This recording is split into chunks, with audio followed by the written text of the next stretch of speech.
Welcome to the Women's Health Community Podcast. We're here to remove the pressure of the gym bro culture within the health and fitness community. So if you're a wannabe muscle mummy like me, a Pilates princess, in your running era, or simply a woman who values her health and fitness, this podcast is for you. Join us each week as we chat with inspiring and motivating individuals from all walks of life, sharing their personal journeys and practical tips for living a healthier and more fulfilling life. Welcome back to the Women's Health Community Podcast, episode number 3. I feel like we've gone from 1 to 3 really, really quick, and I have another incredible guest in the podcast today who is a little nervy, but welcoming Amy. Hello. Hi. How are you? Hello. Thank you for having me. You're I'm so excited. welcome. This is a podcast. We're both sitting so comfy. We see each other most days in the gym. We chat shit for like 3 hours in the gym. So it's like, let's just put a mic up, chat, see where it goes. I'm excited. You're excited. Lots I'm to talk excited. about. Amy bought cookies for me. So Cookie dough co, shout out. Cookie dough co. It was Yep. good. Mine was jam. I'm going to be on a sugar high halfway it. through this. I'm going to be like, I'm going to be on a caffeine high. slay. Got my Oxy shred and cookies. Elite combo. Health. Health and fitness. 5-star. All right. So I've got a few quick questions for you. Okay. First thing that comes into your mind is going to be the answer that you have to tell us. Oh, okay. You can't overthink it. Okay, let's go. Okay. First question. What's a non-negotiable in your day every single day? Training. Every single Or day. moving my body in some way. What's your death row meal? Oh, this changes quite a lot. If she's in prep or not in Yeah, prep? no, honestly, I'm probably going to say a Smoke and Joe's Parma with creamy mushroom sauce. A what? So Smoke and Joe's do Is it a the cafe? best Is it a chicken restaurant? parmas. Okay. Yeah. Maybe we'll go there for our And you have to Christmas get it lunch. with the creamy mushroom sauce on the side, and they do like these fat chips. fat It's chips. amazing. Um, It's like mine- 50 mine is bucks just for like a Parma, but it's worth it. Whoa. Mine is just a plate of chips, like a plate of hot chips. Wow. It's my death row meal. Okay. What was your dream career growing up? I What wanted was to you be a gonna sports teacher. So it's Yeah. somewhat still aligned to what you're doing now, which is crazy. Similar. And then we have the most rogue question, the one that the people really, really, really want to know. Okay. Do you feel like you know what it is? Not really. Are you natty? Yes, I am natty. I am totally natty. If I weren't natty, I would expect to look a lot better. Let's Fair. be real. Totally fair. Yeah. How many times in your prep season do you reckon you get asked that question? Like during like a prep? I get asked it probably like, I would say like once a week in some way, whether it be like in passing at the gym or like a Q&A on Insta, or like someone will like reply to my story asking me. It's crazy that everyone thinks in order to compete, that's what you need to do. Yeah, everyone thinks like there are so many people that are uneducated around bodybuilding, and they automatically associate the sport with taking steroids or something. Yeah. It's wild. And it's crazy as well that it's like, you're not just that.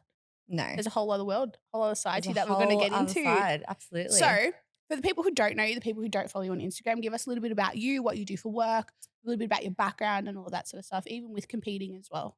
Okay, so yes, obviously I compete. So I started my bodybuilding journey just on 3 years ago, and I've competed in 2 seasons across 2 years, just recently finishing up my most recent season at the end of October. And what federations were they?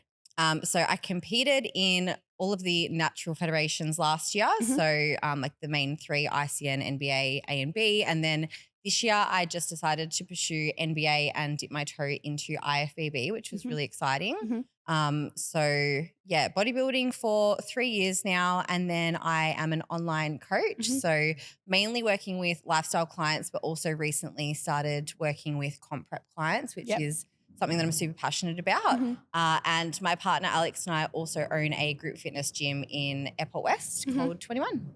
Super excited. You also skimmed over like some of your really cool achievements with bodybuilding. So tell the people what you are, what your titles are within competing, and how you're even your season this like transitioning from a natural federation into an untested federation, like how you did really well in your first ever season. So like tell the people what you did. Okay, so last year was my first year competing.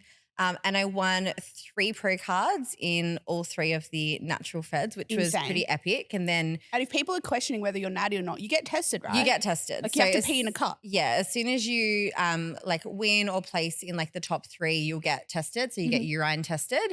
So it'd be pretty embarrassing if you weren't natty and then you got tested and you were exposed, because they actually like will name and shame you online if they find you to be a cheat. But yeah, so did those shows and then traveled over to South Korea and competed there and won my pro show over there with Insane. ICN, which was just epic. And then this year, competed in 2 IFBB shows, and I was really pleased with how I went in those because I didn't have any expectations going in. Like being a natural bikini competitor going into that federation in only my second year, it's like you can't expect too much. Like you're going up against some incredible high caliber athletes. But in my first show, I walked away with 2 gold medals, which was amazing in Incredible. the IFBB states. And then I went into the national show, which I wasn't going to do. I was going to just see how I went at states and then make a decision. But I went into nationals and walked away with a bronze medal, which was amazing. It was IFBB's biggest ever show that they've done. There was crazy. 90 bikini competitors. That's insane. So, Do you want to know something really funny? We both placed third in our shows, and did. I honestly don't think you will ever find 2 girls Happier. more proud of themselves placing and boasting about it and being our own biggest fans for placing third. But I think as well that comes to say, like, when you do go into these sports, having that expectation that you're going to be the best person ever is literally setting yourself up to hate the entire fucking experience. 100%.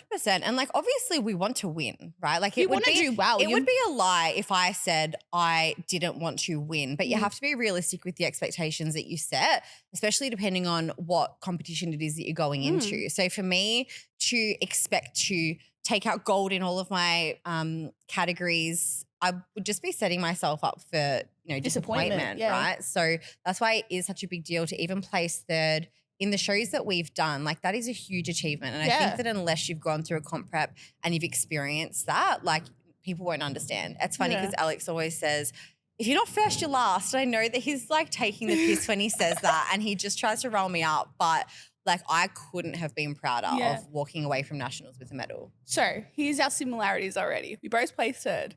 We both have partners named Alex. We do. And as soon as I stepped off stage and got my third medal, he said the same thing to me. He goes, if you're not first, Georgia, you're last. But he was also like, it's like they say it, but it's also like he's my number one fucking fan. Yeah, like he's like, all right, so we're coming back in September, back to Texas. Like we're doing it. So it's really funny. Our biggest supporters. Do you see yourself competing again?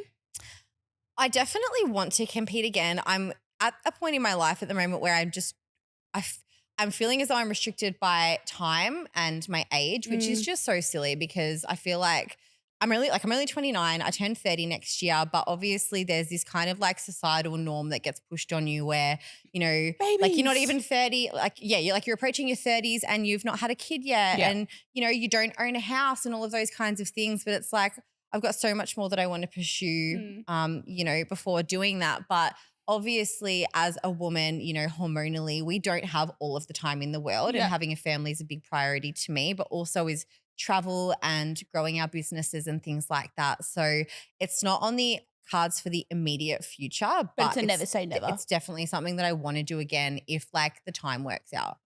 And then as someone who's competed overseas and both in Australia, which do you prefer?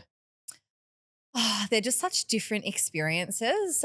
So like stepping on stage overseas is awesome because, you don't really know who's going to be there. When you compete in Australia, you kind of see on social media who's who and everyone who's knows going to be competing and you end up like watching them throughout your whole prep as well. But overseas, you don't know who's going to be there.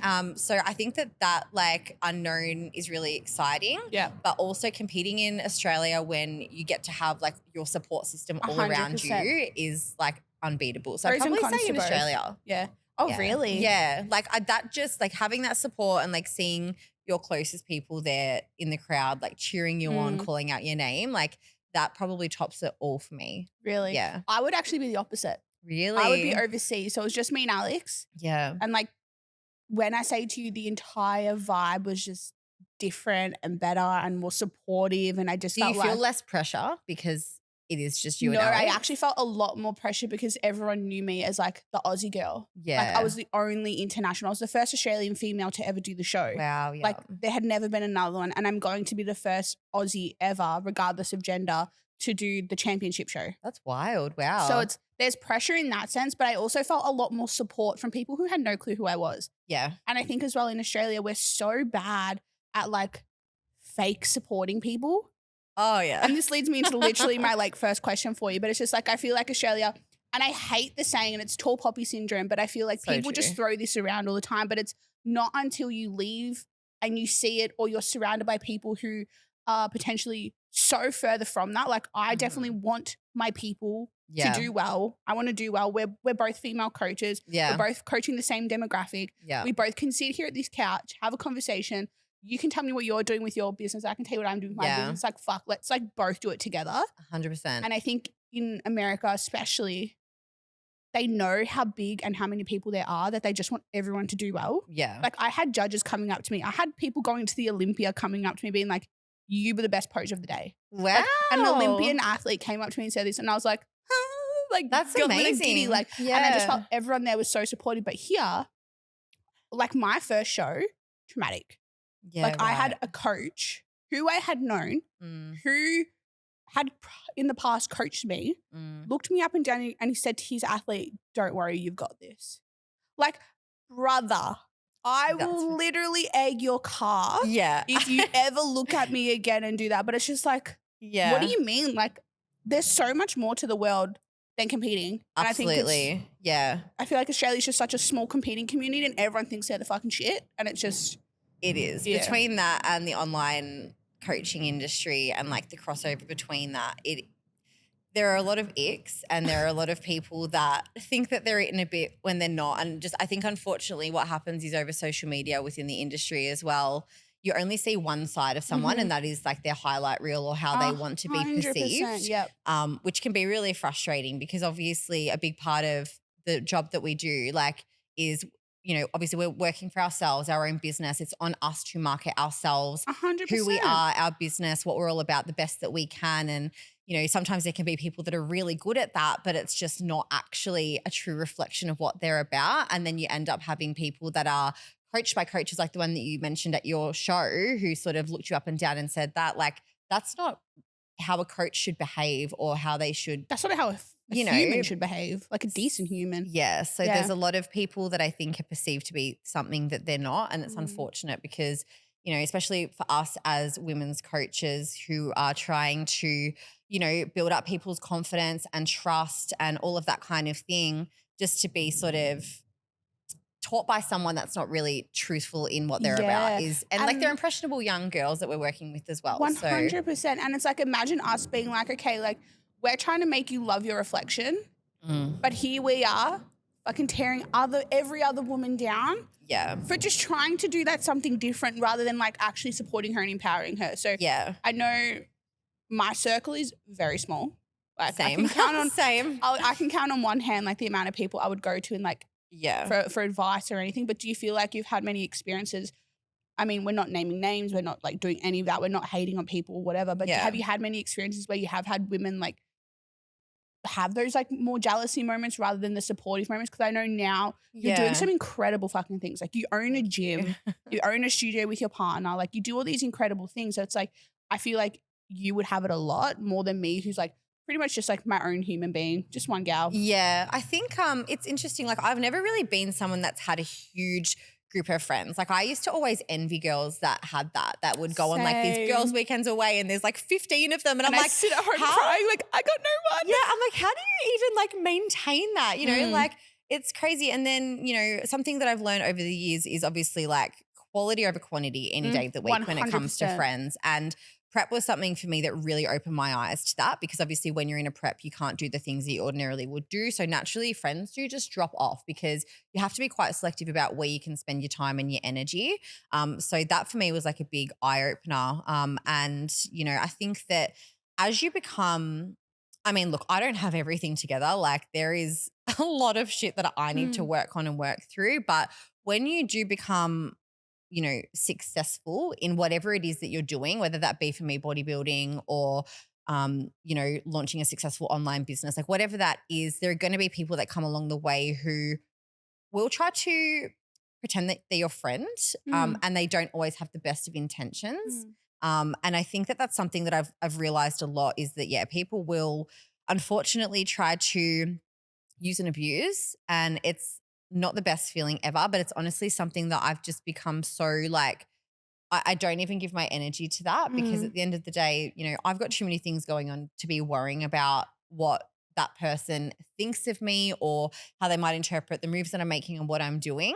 And it's the same as what you said, you know, like my closest people I can count on one hand and like they're the ones that I know I can like collaborate with and grow with. And these are people that I've not even known for long, right? Like you and I, like we haven't known each other for long. I think it's been less than a year. I feel like we started talking on Instagram or something, and then you weren't even living in Melbourne at the time. No, because I've only been in Melbourne for like a year now. So and I've only been at our gym for less than a year. So I'm like, it's definitely been less than that. Yeah, like we would talk over Instagram DMs and whatnot, but then it was when you moved to Melbourne, and it's like you said earlier, you know, we both work within the same space. We have the same demographic of clients, yet we can like sit and have conversations about our business. That's not in a way to try to like piss on the other person's business or whatever, but to like lift each other up. Yeah. Like there's enough clients to go around for everyone. And, you know, I think that in the industry that we're in as well, it is saturated. Like it's a saturated industry, but it's just like many other industries that are saturated, like photography, like there's accountants, you know, lawyers, insurance, like there's, it is how it is. But I also think we say it's saturated because we're in that world. Well, and that's it, right? Like we know the people. Like I feel like if you were to ask like my sisters, be like, oh, who's an online coach that you know?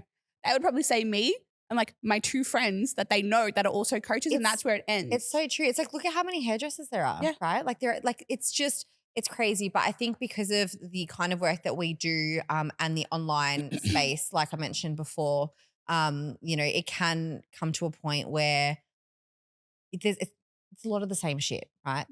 Like us coaches, we can only give out so much information and it's all relative to each other. And there have been instances where I've had people, you know, make accusations about copying and things like that when it comes to like social media. And I'm just like, dude, are you actually for real? Like I worked in insurance for 11 years before I got into like full-time into the fitness industry. Like you were a full like 9 to 5 in the city, desk girly. Like I was remember like full corporate girly, like dispute resolution manager. I remember wild. Some of the first stories I would ever watch of you was in like your work elevator with like your coat on and your bag, and you were like in prep in the office, and I was like, this girl. With I'm like 5 lunch boxes. So insane. That's I feel crazy. like that was a lifetime ago. But and that wasn't even that long ago. It wasn't. No, when did it you wasn't. leave that job? It's been well, I actually only officially resigned this year, like probably 6 months ago. That's nuts. Because I was lucky enough to take a career break, which basically meant for 12 months I could have my job on hold without pay. But if I wanted to go back, I could, because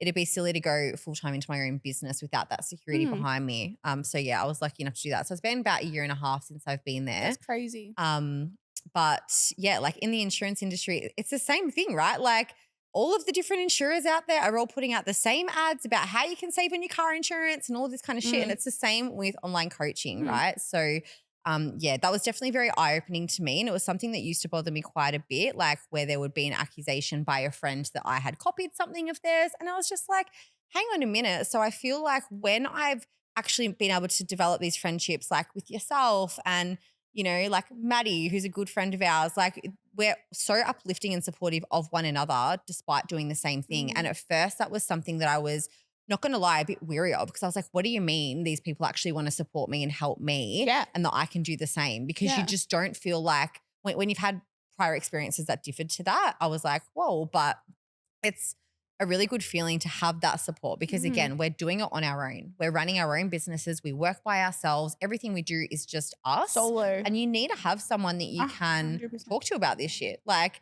whether it be a crappy day that you're having and a client's maybe annoyed you or like whatever that might be. So, and I think as well, it's nice to have people to bounce off, especially because you're like, you are doing it alone. It's like you said, you have crappy days just like any job. You have days when you don't want to show up, but you still have to. You have clients that say the most rogue shit to you and try and like personally attack you. And it's like, you need someone to be able to vent to almost and like rant with, but know that you actually still fucking love your job and you're never going to not do this job. But it's just like, I need that person to like, it's so natural to have something that you need to complain about. It doesn't mean that you're a bad coach or that, you know, you're running a shitty business or whatever. Like we're human. And it's nice to have someone to have that with, understand the work that you're doing, but then also be like, okay, end the conversation, move the fuck on, like let's go. Like it's so good. With, oh my God, I've like fully had a brain fart. It's all right, we'll cross this out. Elevator music. Oh, and then like, so it's like, you say you don't have a massive group of friends who you can like go away with and stuff. Do you feel like that your partner is like your biggest person in the sense of that? Do you feel like, for me, like especially, he's my producer actually, and he's nodding in behind her. So he's like, yes, I am. But like for me, if my husband is questioning something that I'm doing, I know I'm doing something potentially quote unquote wrong. Mm. But if my partner is like, no, like, fuck what everyone else thinks, you're doing the right thing. Like, I don't see anything bad about what you're doing. I feel like that's whose opinion I chase the most rather than like Yeah. Sally Sue at this gym sharing my Instagram story to this girl, Yeah. having a little like gas bag about me in their close friend story, which then gets later shared to me. Like, Yes. sis, come on. Like, I know I'm not doing anything bad. Do you feel like that's kind of more so important to you rather than having like a million other friends? 100%. Like the quality of people around me is so much more important than how many people I have. And like Alex is definitely my biggest supporter. Like Mhm. he's honestly helped me and taught me so much when it comes to business, with him like being a business owner himself and always pretty much being self-employed. So, but also like I know that he will tell me if something is not right or if I'm doing something dumb, or like he will always be so honest. And I know Mm. that I can run things by him and get that full honesty. So I don't need to go and ask a million other people that same question. Like Mm. if he's giving me, you know, the nod or the disapproval, like I will take that on board. Yeah. But yeah, like It's he's interesting. great. Or my husband will give me the disapproval and then I'll go against what he says and then I'll learn my lesson. He'll be like, he'll be waiting and be like, I fucking told you so. And you're like, Yeah. Like let's not talk about that. we definitely don't always agree either. Like there's a lot of things that I think that we like don't argue ever. Like as a couple, like we literally don't fight. It's kind of freaking weird. But the one thing that we do bicker about is when it comes to like little decisions within like business and stuff that like aren't like really important decisions, but just like, oh, like, you know, like, do you think that I should call my new program this? And he'll be like, no, like that sounds stupid and you should call it this. And I'm like, no, like that's so dumb. Like, what are you talking about? So just shit like that. Yeah. But it's good to have that person to bounce off. And I feel like a partner should be that. I feel like it's Yeah. also really sad as a coach. I mean, I'm pretty sure you see it as well. Girls who have partners who like fully don't support them, or like, I remember I had one girl come to me and I'm like, I'm not working with this girl anymore, but we did achieve some crazy, like amazing results. But then I later found out the reason she started is because her partner would like literally call her fat all the time and like would really not support her and would like make her judge herself and make her question herself. And I'm just like, that just makes me so sad So for people sad. because I'm like, okay, I can't relate because I've always had probably like my husband is literally the best person in the world. Like he's the most easygoing guy. Like guys, he literally came with me to America to compete Yeah. like for a month Yeah. and took time off work just so I could do this thing. Like we've delayed starting a family just so I could do this thing. Like Yeah. Because he knows what's important to you and he'll support you through that. it's so Yeah. insane to me that some girls just don't have that, and it makes me so sad as well. So it's like I just feel like that's whose opinion matters to me, and I think as well it's so sad that some girls don't get that They out of a don't. partner, out of parents, out of like siblings. They may not have siblings, so it's like it's really frustrating, especially in Australia, when girls do that to people, do that to other girls, and they just say that they're one thing, say they're an empowerment coach, say that they're a girl's girl, or say that they're this or they're a women coach, but then they actually just are really fucking like shitty people tearing other girls down. And it's so sad to me because I'm like, Yeah. did your parents never tell you like treat people the way you want to be treated? Yeah, I absolutely. will never forget that. Like my mom Yeah. used to say this to me all the time. Like I used to get really badly bullied in like primary school, like Yeah. to the point where like I nearly like got moved schools because it was so bad. Like That happened to me. I moved schools because of being and it's bullied. just like yeah. the one thing my mom always would drill into me was treat people how you want to be treated. Yeah. Not everyone's going to treat you how you want to be treated, but like as long as you're doing the right thing, Yeah. it's just so sad that people at like our age, like well, I'm 27, you're 29. Yeah. It's like, sis, did you not learn that lesson in like primary school? I think I think it's just like a deflection thing though, unfortunately. Like when people aren't happy in themselves, they're always going to find a way to tear another person down, like directly or indirectly.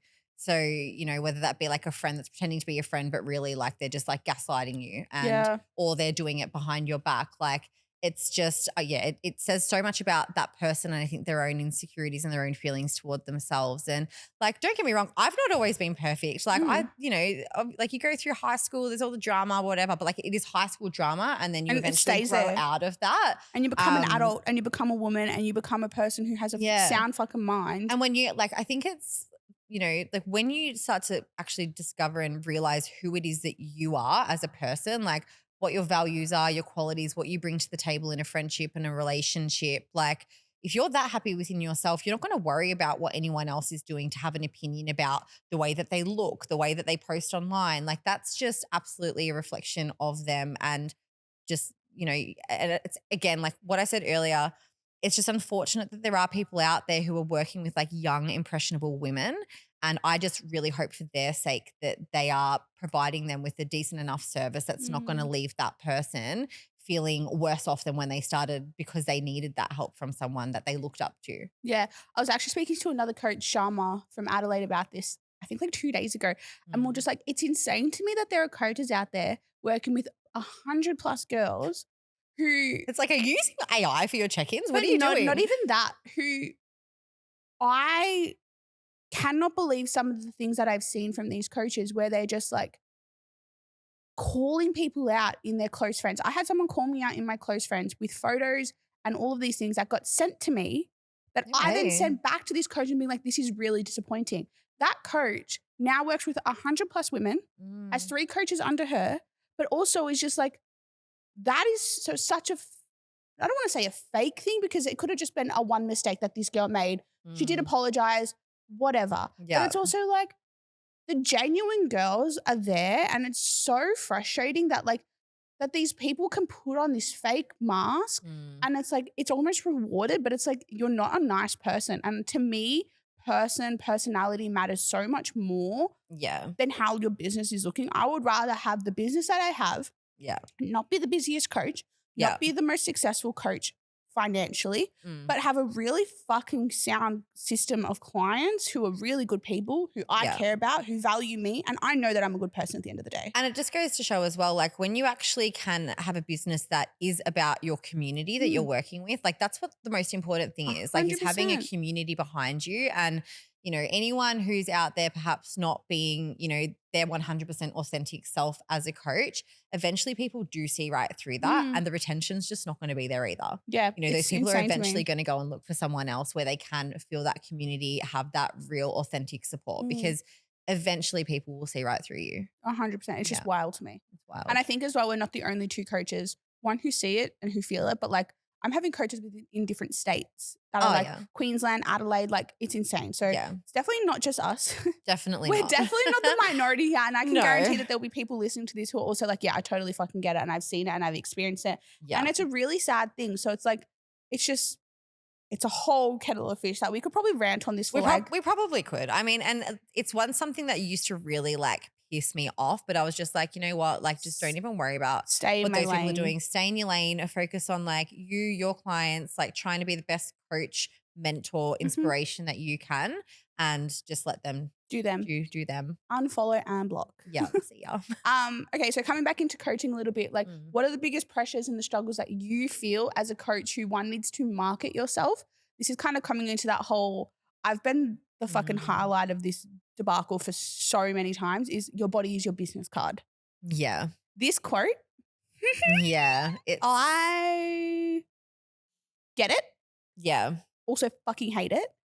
I don't think how you look decides how good of a coach you are. I think that's such bullshit. Like for someone that can sit there and say, how are you even a coach when you look like that? Or like, it's just, it's dumb and it's really sad when people say things like that. But unfortunately, it's just how some people think. And unfortunately as well, it can be a deciding factor for some clients out there. But I think that just goes to show that perhaps that's maybe not the client that you want to be working with 100%. Either, right? Like it all comes down to, the people that want to work with you because they can see that you're authentic and relatable and that you have proven results. Yeah. Like that's what's important, not how your body looks. Yeah. And I think as well, people forget that everyone has a different starting point.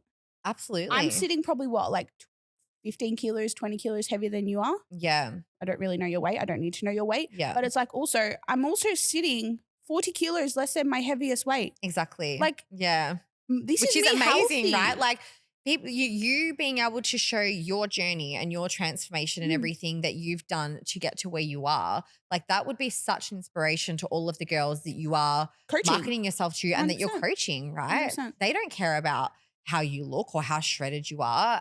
And, like going back to the question, like the hardest thing, I feel like for me, like as far as like business actually goes, the thing that I struggle with the most is because I am kind of leaning into comp prep coaching at the moment, but the majority of my clientele are lifestyle clients. obviously while I'm competing and I'm in prep, it's really easy for me to market myself as, a prep coach and going through prep and being able to sort of talk through and demonstrate like the highs and lows that come with that and everything else. And then, for my lifestyle clients and me as a person overall, like my biggest thing is really trying to teach people and educate them on balance and having that balanced lifestyle approach. But of course, when I'm in prep, I'm not doing that. It is the furthest thing from balance. So that was something I really struggled with in prep, was being relatable to my lifestyle clients. I think you did a really good job this time around at really just being still Amy. Yeah. And not just athlete. Yeah. I tried really hard to do that because it was like, it's so important for me to be relatable still to my clients and to be able to, just like relate to them and show them, this is what I'm doing now, but also this is what's actually going to happen after that. And I feel like what I've really tried to do this time around, in this reverse diet phase post-comp, I'm sitting 10 kilos up from my stage weight and my last show was the 27th of October. We're at the beginning of December, right? So like it's not even been 8 weeks and I'm 10 kilos heavier.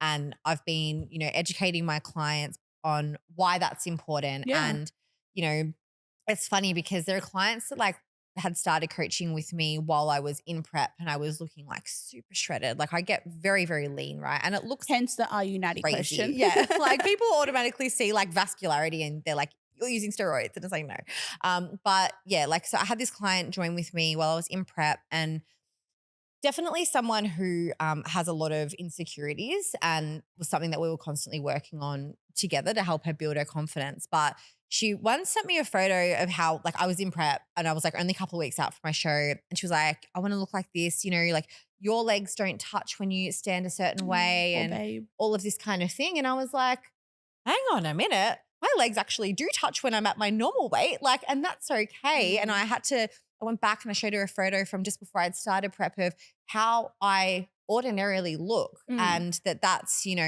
10 kilos heavier, but I'm looking strong and athletic and I have a bit of fluff and I'll have a tummy roll and that's okay. And it really opened my eyes and realized like, holy shit, like some people think that this is normal to look this way and it is so not. No.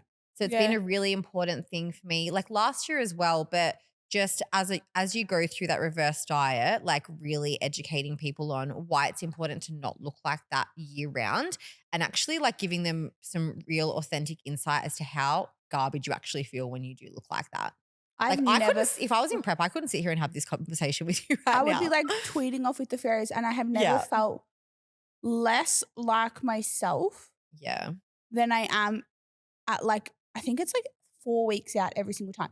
And to be even being said, I don't even get as lean as a bikini athlete does. I don't compete in bikini. But you're still spending such an extended period of time dieting and restricting your body. Not fucking fun. No. I mean, I probably shouldn't say that because like I voluntarily put myself into it. We love it, but like it doesn't make it any It doesn't easier. mean that it's something I want to do forever and ever and ever. Like one more done, see you later. Yeah. Like, but I also think as well, when you look at a body like that, it's like, okay, amazing. Amy is fucking jacked. Amy is lean. But it's like, what is Amy sacrificing in order to be able to look like that? Absolutely. You as a Gen Pop woman, as a Gen Pop client of either of ours, of anyone's, it's like, do you actually want to go to a restaurant with your partner who is your favorite person in the world where you would normally, you guys are so big on cocktails and I see your cocktails and I'm like, we love a cocky. I freaking love that. But it's like, okay, your partner's having a cocktail.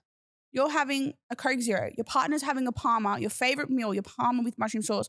You're eating literal rice with chicken and some broccoli. Yeah. Do you want that to be your life every single day? It's like, you do it for what? How long is your prep? Like 15 weeks, 20 weeks?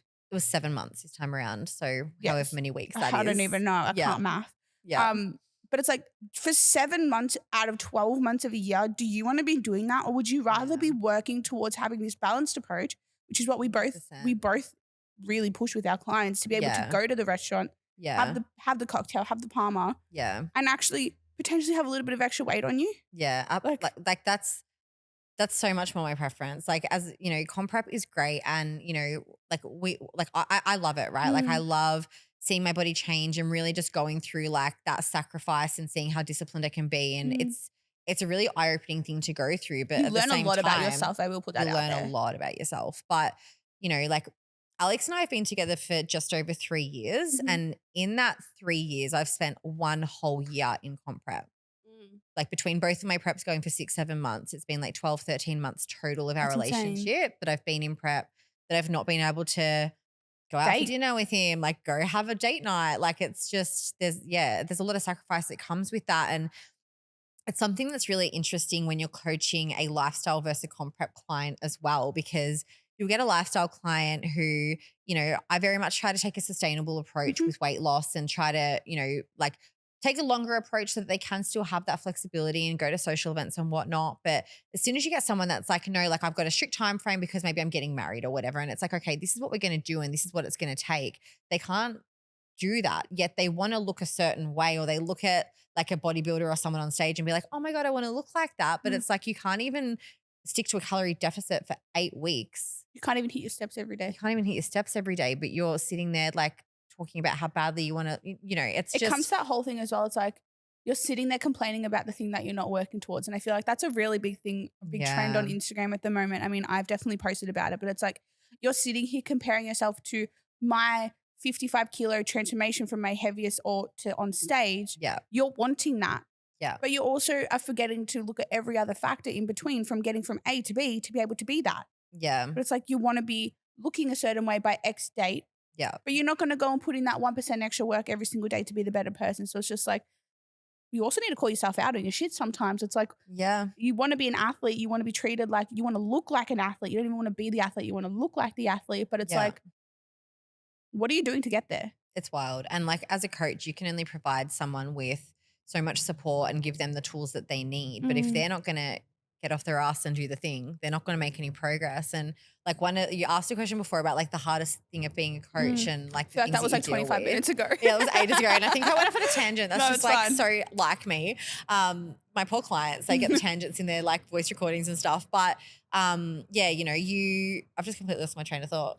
The biggest struggle as a coach? Oh yeah, sorry. So, you know, when you have clients who like they want to achieve a certain result and you give them everything that they need in order to do that, and then they can't put in the work and they'll find every excuse under the sun to not put in the work, and then they'll turn around and be like, I'm going to stop coaching because I feel like I haven't gotten the results that I was told that I was going to be able to achieve. And it's like, hang on a minute. Like you literally have not stuck to your meal plan, like at least like 4 days out of the week. I literally like, want to grab this microphone and bang my head. I just want to bang my head into it. sometimes. And it's like, you know, you can give that tough love to people because sometimes people do need that tough love and they need to just be told straight. Like this is why you're not getting the result that you're after. But also it's like some people just have such high expectations of what they're going to achieve and they need to be brought back down to earth.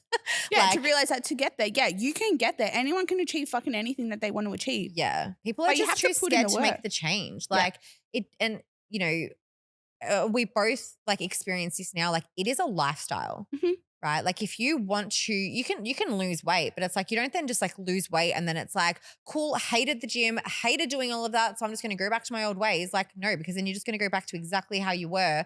And it's going to become that cycle where constantly you're chasing weight loss. You're constantly eating in a calorie deficit and you just feel like garbage, versus if you actually go and get the help, you are like, I'm going to rip off the Band-Aid. I'm going to work out what it is that I need to do to actually make lifelong changes. And you'll find that like no one feels shit after they go to the gym. You're never going to regret going to the gym and having a good workout. You're never going to regret waking up in the morning, going for a nice walk, having a yap with your friends. Like it's just when you can get into that routine and find like that consistency with it, you're never going to look back. Like I haven't been training my whole life. I've always been athletic. I've always played sports and things of that nature. But I went through a period of time where I was in a toxic relationship. I did nothing to look after myself. I had no confidence.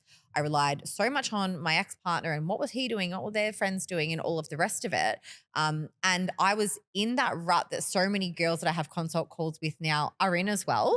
So it's like, you know, like you can actually relate to where they're at and you know that it's not that easy to get out of. But you know it can be done. So it's kind of almost frustrating. You're like, well, what are you doing? Like, come on, I'm going to help you. I know. And I think that frustration has even grown more since I've done the comp preps. And I've been like, what do you mean you can't commit to 8 to 12 weeks of working with a coach to change your life for the better, but I could diet for 25 weeks and not like, you know, it's just, it's a massive mindset thing. It's crazy. Yeah, but I also think something that I keep saying but I'm like, obviously like I'm talking for myself, you're talking for yourself. I'm not putting words in your mouth, but it's like, I think what something that we do really well is really separating our competing from Yeah. our coaching Gen Pop. I don't coach girls to stage. I've had Yeah. 2 girls come with me to go to stage. I have sent one of them on to another coach. Yeah. I'm in a pre-phase with one of them to see if potentially she can even Yeah. adhere to the non-negotiables of that. But it's Yeah. also, I'm never, ever, ever, ever, ever, ever, should I say that again? Ever, ever going to treat or expect one of my girls to act, to train, to eat, to diet for as long, as hard, and as intensely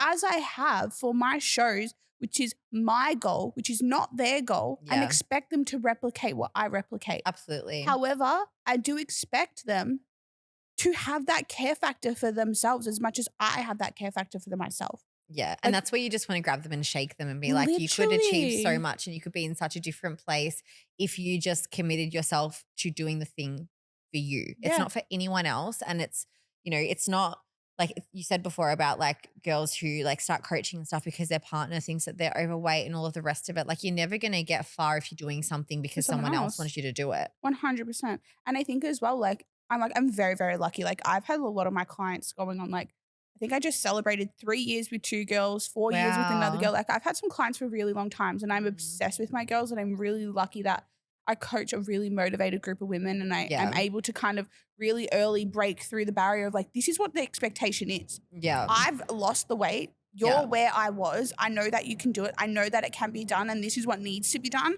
And I think I'm able to kind of get that in reality really quick. But then it's also keeping that ball rolling. Yeah. I think so many people think that they can do all of these things, and yes, you are capable, but it's also requires work, requires a little bit of sacrifice, requires a little bit of motivation and dedication. And then you're going into these whole like motivational Instagram reels and things like that. But it's like, it's actually what fucking counts. It is. And like honestly, even for myself, since being out of prep, like I've just been a little bit all over the place. Like I still am training because I absolutely love and I adore training. But like when you've been spending such a long time dieting, You hate training. like, it's not that I hate training. Like honestly, like I love I training. went through a phase of like hating I know training. yeah. Sometimes you're coming to the gym and you're like, I'm having a shit day and I can't do it, but I was self-programming and I've only trained once this week. But yeah, it's also, again, like you said, you did mention before, it's a lifestyle. it is a lifestyle. I'm not enjoying it, but I'm still going to show up and move my body, not at all to be stepping on stage, but literally to help my mental health, to help my body, to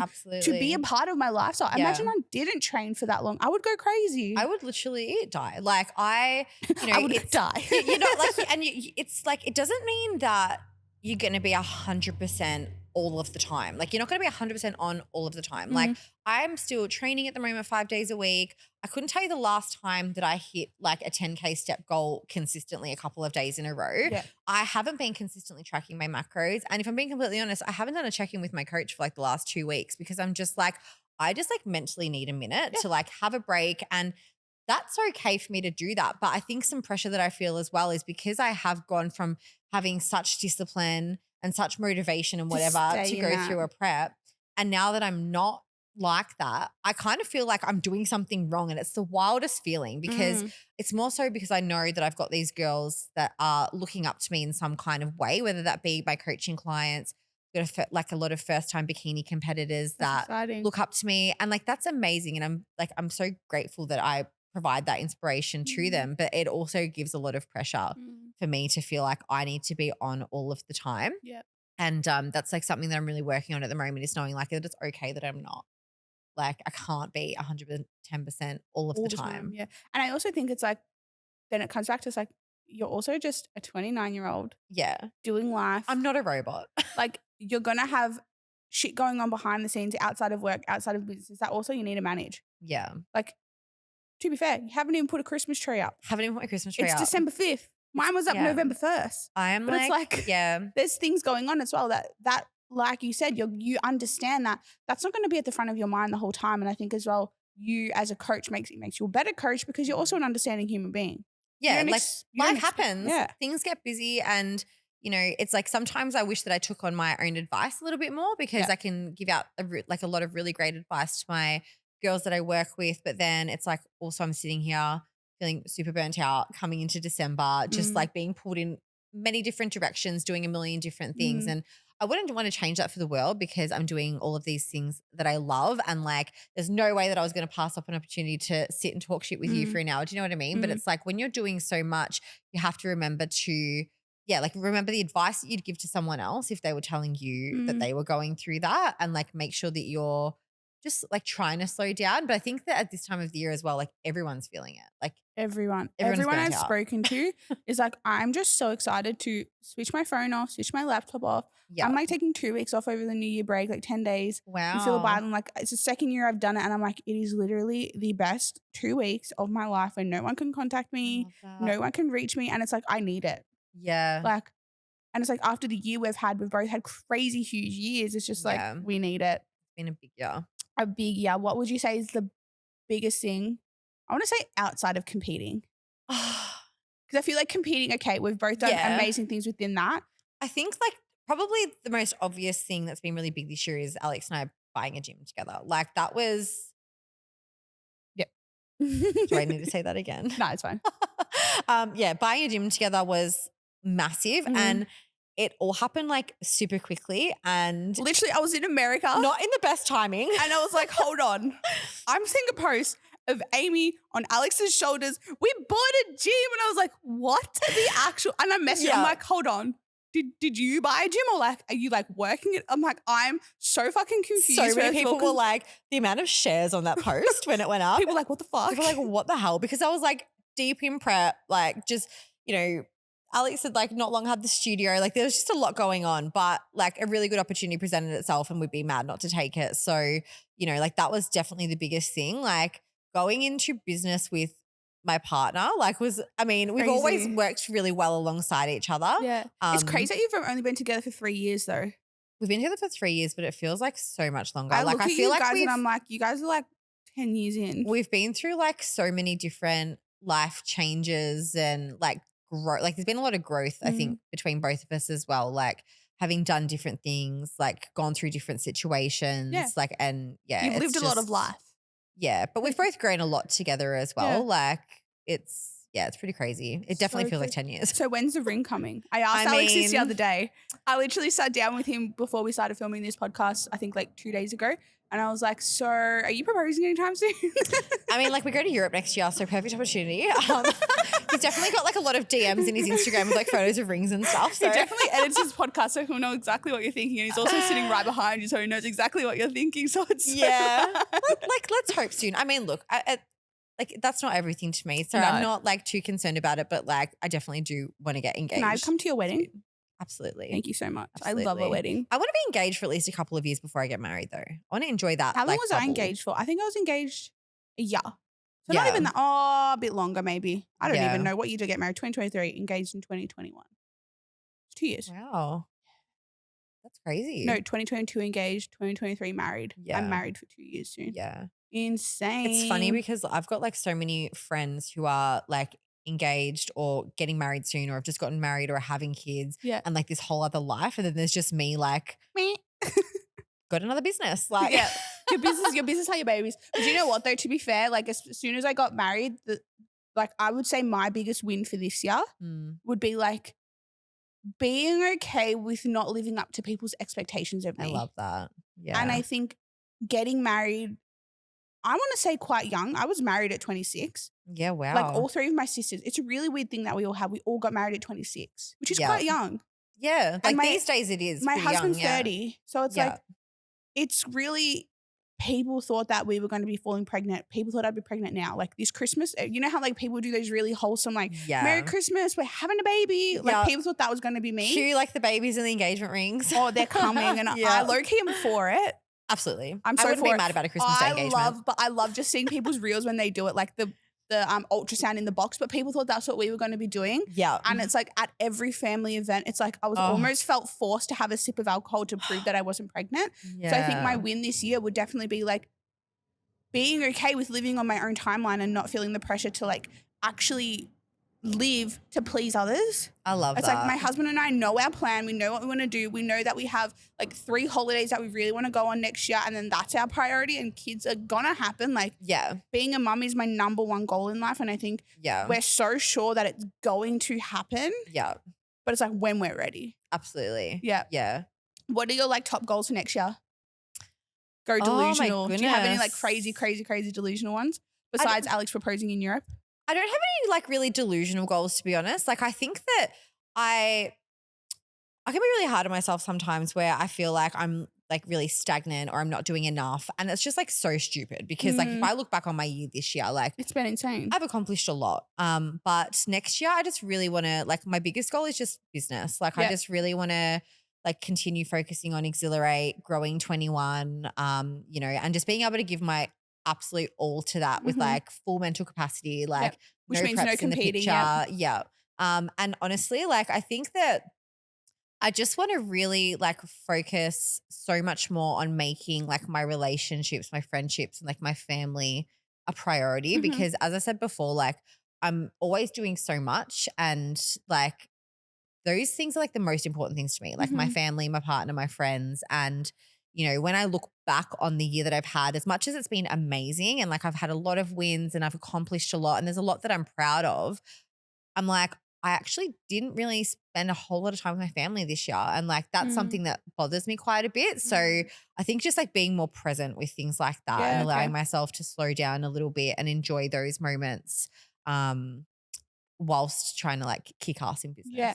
I feel like that's such like a underrated thing though. I feel like it's also a Yeah. really powerful goal to set yourself. I feel like goals are always like do more, make more money, be Yeah. more, blah, blah, blah, blah, blah. Like more. Yeah. Yours is like actually pause, slow down, Yeah. be in the room Yeah. and actually be present with your people. I feel like that's going to be such a good. Yeah. And I think just like by like the fact that I'm not going to be doing a prep next year is just going to give me so much more time and capacity to do that. Like, and I think that if I'm going to be able to like show up for my relationship, my family, my friends, like that's going to make me feel my best and then I can put my best into the businesses. So hopefully it'll all like domino effect and have positive outcomes. It's going to be so exciting. Yeah. What would be, did you say your biggest goal for this year? Did we already talk about that? Yes, we did. Alex just cut this little bit out. All right. I have a couple more questions for you. Okay. Looking back on the person you were when you were working in 9 to 5, like accounting jobs in the city, all of that sort of stuff, to who you are right now, what would you say the biggest difference is in who you are? I think that I'm just like a lot more confident, to be honest. Like I've always really doubted myself for some reason. Like I've in my old job, I was quite successful in that job. You know, like I really climbed off the ladder working in the corporate world. It was something that I fell into that I never had a passion for, but I just did well in it. And like even in my coaching sessions with my manager in that job, it was always like, you know, I never thought that I was doing as well as I actually was.